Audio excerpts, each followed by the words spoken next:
Big problems at Old Trafford. With tensions rising, financial turmoil, and frustrated players, could Ruben Amorim walk away before even getting started? Let's break it all down. 5 reasons Ruben Amorim could quit Man United amid Sir Jim Ratcliffe issues and unhappy players. Ruben Amorim was under no illusions that he was taking on a task of epic proportions when he agreed to become Manchester United manager. Amorim continually emphasized that he was not a miracle worker after walking through the door at Carrington in November. He stressed that what he wanted to achieve at United would take time and called for patience. But just 3 months into his spell in charge at Old Trafford, there are already worrying signs, with whispers of his unhappiness surfacing amid suggestions Amorim could consider his future already. United sit 15th in the Premier League table, with the club in the middle of their worst league campaign for 51 years. Amorim has managed 10 wins from his 21 games across all competitions, with the highs of their draw at Anfield and victory over Arsenal in the FA Cup overshadowed by the much more regular crushing lows. Things are not going to plan, but could Amorim really be pondering a swift exit from one of the biggest jobs in football? 1. Ratcliffe's negative impact. Arguably the biggest reason for unhappiness across the board at United is Sir Jim Ratcliffe, who has embarked upon a disaster class in his first year of owning the club. The petrochemicals billionaire arrived last February on a wave of goodwill, due to the unpopularity of the Glazer family, but public opinion has turned since. Ratcliffe has spent the past year cutting costs all over the place, making staff redundant, including Sir Alex Ferguson, while generally making himself into a Scrooge figure. His impact behind the scenes cannot have made Carrington a happy place to work for Amorim and his coaching staff. 2. No backing in the market. Those savings have extended into footballing matters, with Ratcliffe making it clear that what he sees as the previous culture of excess needs changing. The January transfer window started with the bombshell that United were willing to listen to offers for any of Amorim's squad, a stance which set the tone for what was to come. While United did sign Patrick Dorgu to fill the problem position of left wing-back, they did not bring in the striker that Amorim craved. To compound matters, they actually weakened the position by letting forwards Marcus Rashford and Anthony leave on loan. For tactical issues, Amorim was always going to bring his favored 3-4-2-1 formation with him from Sporting Lisbon to United, and it was always going to take a bit of time for the players to get used to things. But Gary Neville's exasperated tones on co-commentary during the 1-0 defeat by Tottenham on Sunday summed up the disjointed nature of things right now, with United's wonky midfield exploited easily by Spurs. Manchester United reveal shocking cost of sacking Erik Ten Hag and Dan Ashworth. Man United have released their accounts for the final 3 months of 2024, and it includes details of the payoffs for Erik Ten Hag and Dan Ashworth. Manchester United paid £14.5 million to sack Erik Ten Hag and his backroom staff and sporting director Dan Ashworth. It has been revealed in the club's latest financial figures. United released their accounts for the final 3 months of 2024, and it includes the compensation figures for Ten Hag and his backroom staff, as well as Ashworth, who left the club in December after only 5 months in the role. United considered sacking Ten Hag in the summer, only to opt to keep him after their FA Cup triumph and extend his contract. When this season started poorly, they did a U-turn and sacked the Dutchman after a 2-1 defeat to West Ham United in October. René Haake, Gel Ten Rouwelaar and Peter Morel also left after Ten Hag's dismissal, as did Ruud van Nistelrooy after his 4-game spell as caretaker manager. They were handed payoffs of around £10.4 million, with Ashworth getting an estimated £4 million after his spell at Old Trafford came to an abrupt end. United ended months of negotiations with Newcastle United to finally appoint Ashworth on July 1st, but he left the club in December after his relationship with Sir Jim Ratcliffe soured. Those payoffs will add to the estimated £60 million that has been spent on sacking managers and their backroom staff since Sir Alex Ferguson retired in May 2013, taking the total spent on sacking managers to £70 million in just over 10 years. In June 2022, United's end-of-year accounts revealed exceptional costs of £24.7 million, which went on compensation to Ole Gunnar Solskjaer and Ralf Rangnick and some of their backroom teams. United paid around £5 million to David Moyes and his backroom team when he was dismissed, and £8.4 million to Louis van Gaal after he was sacked following his FA Cup triumph in 2016. When Jose Mourinho was sacked in December 2018, the payoff was £19.6 million. I would re-sign Paul Pogba in a heartbeat. He can give Man United the leadership we need.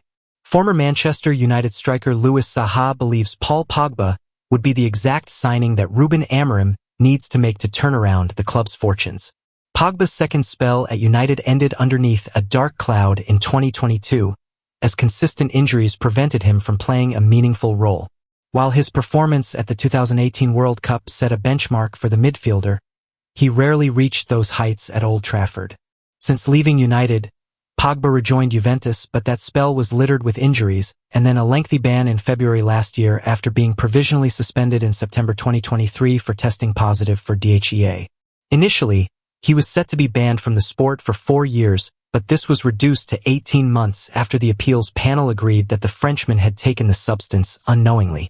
His suspension from professional sport will end next month, and the midfielder has been linked with switches to Marseille, the MLS and Saudi Pro League. Meanwhile, the player himself still harbors hopes of playing for the French national team again. One way he could achieve that goal is by re-signing with a club like United, albeit there would be huge question marks over whether or not he would be welcomed back by the Reds fanbase.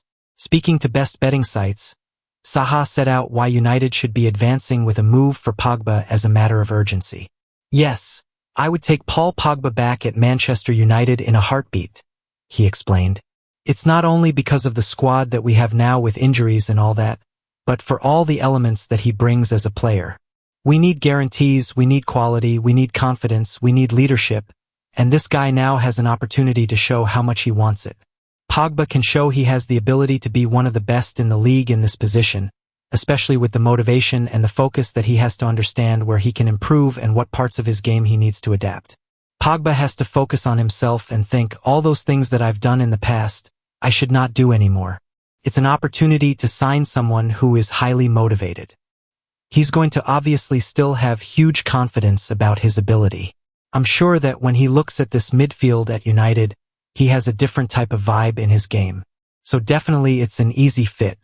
I think that he will communicate with the manager. He would be humble after the situation. He's been injured, he's been banned. I'm sure Pogba wants the visibility. He wants to go back to a French team as soon as possible, so he just needs to pick the right project. For him to get back into the national team, he needs to show that he can still do it at the top level. United would be signing a player that is completely dedicated and focused on achieving his goals, because he's been out of the game for so long. I'm sure that the most. Rio Ferdinand's immature remark and damning Ruben Amorim claim as Man United icon strikes back. Rio Ferdinand has been vocal about Ruben Amorim since he took the helm at Manchester United. The Portuguese tactician, who succeeded Erik Ten Hag in November, inherited a team that had experienced their worst start to a Premier League season. Yet, Amorim's tenure hasn't been smooth sailing, with only 10 wins from his first 21 matches as manager. Despite employing his preferred 3-4-2-1 setup, success has eluded him, leaving United languishing in 15th place, a mere 12 points clear of the drop zone with 13 fixtures left. The fight to stay in the Premier League is now a stark reality for Amorim, and questions about his job security have surfaced early in his managerial stint. The former Sporting Lisbon chief has been under constant scrutiny from pundits and the press alike. Ferdinand, a prominent critic, recently addressed claims that he had lost confidence in Amorim, insisting that the manager deserves time and patience. The 46-year-old stated on X, "I don't think you can say Rio Ferdinand turned on Ruben Amorim. I stated on the pod Monday we need to show him patience and give him time. Any talk of sacking him is immature and stupid."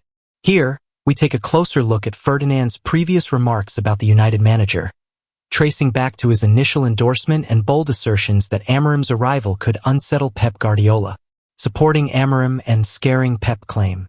Ferdinand had expressed his approval of Amorim's decision to take the helm at United mid-season, citing the consistency he fostered at Sporting as a blueprint for what the Red Devils desperately need.